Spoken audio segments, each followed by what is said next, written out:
Mistério dos Reis Magos é o que você vai ver agora no programa Apostolado na TV.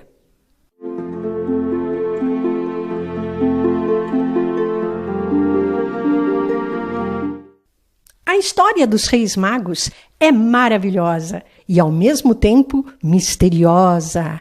Reis, vindos de longe, seguiram uma estrela até chegar na Gruta de Belém. Mas quem eram eles? E como ficaram sabendo o que significava aquela estrela no céu? Quem nos conta é a beata Ana Catarina Emériti. Os antepassados dos 3 reis magos descendiam de Jó, que outrora vivera no Cáucaso. Um discípulo de Balaão anunciara ali a profecia que apareceria uma estrela que seria o sinal do Salvador. Essa profecia teve grande aceitação. Por isso, construiu-se uma torre alta numa montanha. Muitos sábios e astrônomos viveram ali alternadamente. Tudo o que notavam nos astros, escreviam e ensinavam a todos.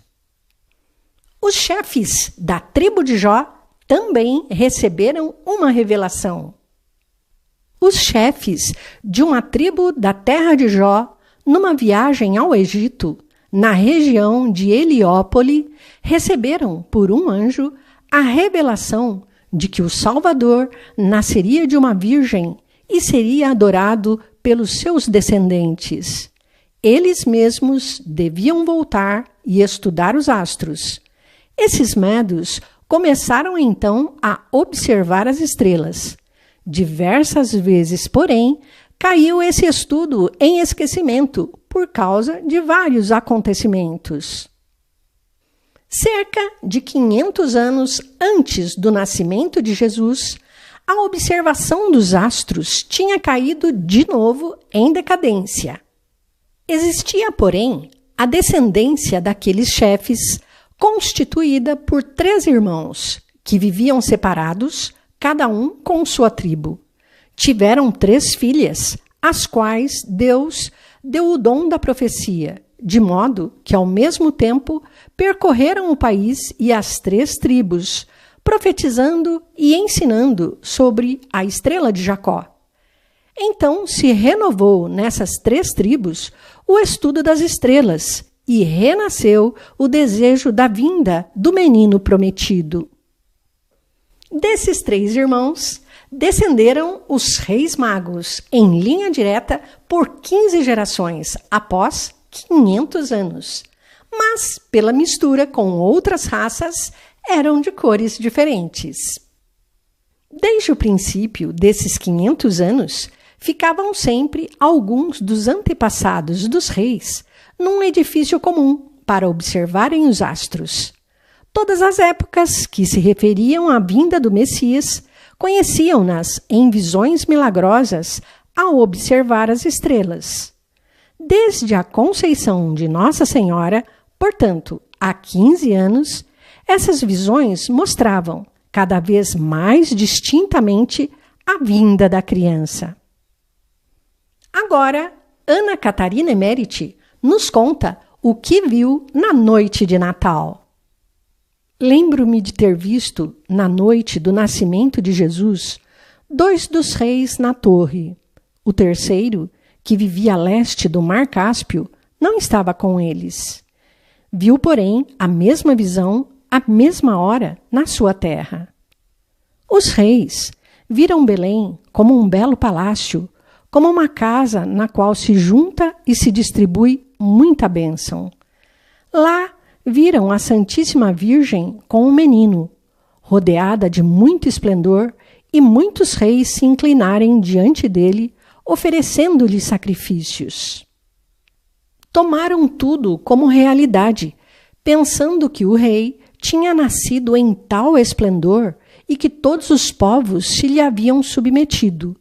Por isso, foram também lhe oferecer os seus dons. Naquelas 3 noites, os 3 reis magos viram continuamente essas imagens. O mais nobre entre eles mandou então mensageiros aos outros, E quando viram a imagem dos reis que ofereceram presentes ao rei recém-nascido, puseram-se também a caminho, com riquíssimas dádivas, para não serem os últimos. Todas as tribos dos astrônomos viram a estrela, mas só aqueles a seguiram. Alguns dias depois da partida dos reis, vi Teoquenos com o seu séquito juntar-se aos grupos de Mensor e sair. Cada um dos reis tinha no séquito 4 parentes próximos da tribo, como companheiros. A tribo de Mensor era de cor agradável, pardacenta, a de Sair, parda, e a de Teoquenos, de cor amarela, brilhante. A beata Ana Catarina Emeriti nos conta que os 3 reis magos foram batizados e o que significa o nome deles. Mensor era caldeu. Depois da morte de Jesus, foi batizado por São Tomé e recebeu o nome de Leandro. Sair teve o batismo de desejo. Não vivia mais quando Jesus foi à terra dos reis magos. Teoquenos veio da Média e era o mais rico. Foi batizado e chamado Leão por São Tomé. Deram-se aos reis magos os nomes de Gaspar, Melquior e Baltazar, porque estes nomes lhes designam o caráter.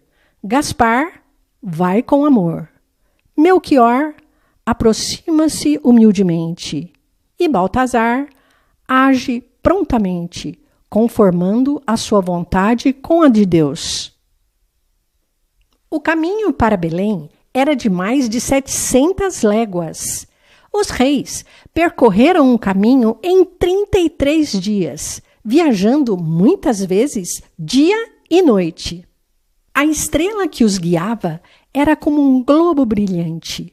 Um jorro de luz emanava dela sobre a terra.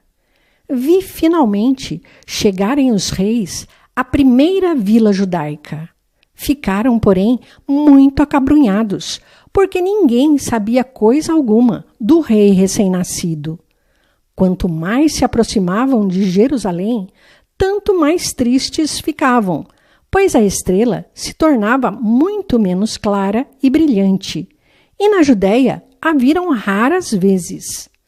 Quando pararam fora de Jerusalém, desaparecera totalmente. Falaram da estrela e da criança recém-nascida, mas ninguém quis compreendê-los. Por isso, tornaram-se ainda mais tristes, pensando que se tinham enganado. A caravana dos reis magos causou comoção na cidade. Já era tarde da noite, quando Herodes mandou chamar Teoquenos ao palácio e convidou os reis a virem apresentar-se na manhã seguinte. Herodes enviou alguns criados a chamarem os sacerdotes e escribas que se esforçaram por sossegá-lo. Ao nascer do dia, se apresentaram os reis a Herodes e perguntaram-lhe onde estava o novo rei dos judeus, cuja estrela tinham visto e ao qual tinham vindo adorar. Herodes ficou muito inquieto, informou-se mais sobre a estrela e disse-lhes que a profecia se referia a Belém. Aconselhou-os a irem silenciosamente a Belém e voltarem depois a informar-lhe, pois que também queria adorar o menino. A caravana dos reis saiu de Jerusalém. Vendo de novo a estrela, deram um grito de alegria. Ao cair da noite, chegaram a Belém. Então desapareceu a estrela. Muito tempo ficaram diante das portas, duvidando e hesitando, até que viram uma luz brilhante ao lado de Belém. Então, tomaram o caminho para o vale da gruta, onde acamparam. Apareceu então a estrela por cima do outeiro da gruta, e uma torrente de luz caiu verticalmente sobre este. De repente, seus corações se encheram de grande alegria, pois viram na estrela a figura luminosa da criança. Depois de uma grande jornada, cheia de esperanças e decepções, Os reis magos estavam agora muito perto do menino Jesus. Os 3 reis magos aproximaram-se da colina. Abrindo a porta da gruta, Mensor viu-a cheia de luz celeste e a Virgem sentada lá dentro com a criança, como a tinham visto nas visões. Ele anunciou aos outros 2. São José saiu-lhes ao encontro, cumprimentando-os e dando-lhes as boas-vindas. Então se prepararam para o ato solene que queriam fazer e seguiram São José. 2 jovens estenderam primeiro um tapete de pano no chão até a manjedoura. Mensor e os companheiros entraram, caíram de joelhos e Mensor colocou aos pés de Maria e José os presentes. Com a cabeça inclinada e os braços cruzados, proferiu palavras comoventes de adoração. Depois, tirou do bolso uma mão cheia de barras do tamanho de um dedo, grossas e pesadas, com um brilho de ouro, e pô-las ao lado da criança nas vestes de Maria. Tendo-se retirado com os companheiros, entrou sair com os seus, prostrando-se com profunda humildade, com os 2 joelhos por terra. Ofereceu, com palavras tocantes, os presentes, colocando diante do menino Jesus uma naveta de incenso, feita de ouro puro, cheio de pequenos grãos esverdeados de incenso. Ficou muito tempo de joelhos, com grande devoção e amor. Depois dele, se aproximou Teuquenos, o mais velho. Ficando em pé, inclinou-se profundamente e apresentou um vaso de ouro cheio de uma erva verde. Ofereceu mirra e ficou muito tempo diante do menino Jesus em profunda comoção. Os reis magos estavam encantados e repassados de amor e humilde adoração. Lágrimas de alegria caíam-lhes dos olhos. Também Maria e José derramaram lágrimas de felicidade. Aceitaram tudo, humildes e gratos. Finalmente, dirigiu Maria a cada um algumas palavras afáveis.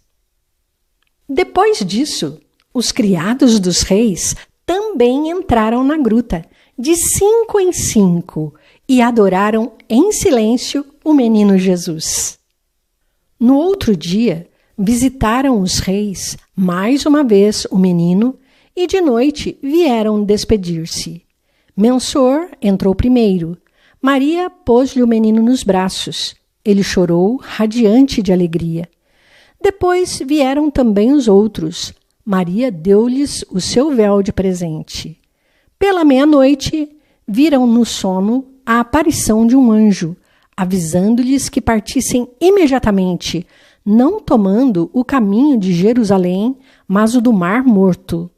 Com incrível rapidez, desapareceram as tendas, e enquanto os reis magos se despediam de São José, já o séquito estava caminhando a toda pressa, em 3 turmas, para leste, com rumo ao deserto de Engade, ao longo do Mar Morto.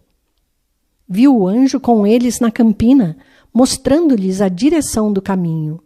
De súbito, não se avistaram mais.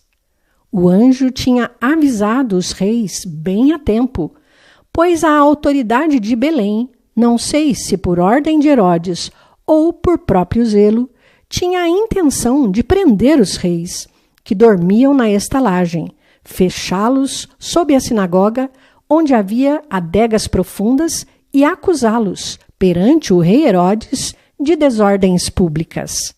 Mas, de manhã, quando se soube da partida dos magos, estes já estavam perto de Engade, e o vale, onde haviam acampado, estava quieto e deserto como dantes. Nada restando do acampamento, fora algumas estacas de tendas e os rastos do capim pisado. Por séculos, aquele povo do Oriente observou as estrelas em busca do sinal do Salvador.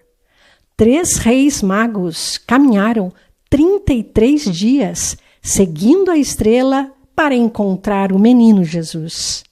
Só Deus pode criar uma estrela para guiar os homens e parar exatamente em cima do presépio. Vamos nós também seguir a estrela, que é Jesus, pelo caminho que nos leva ao céu.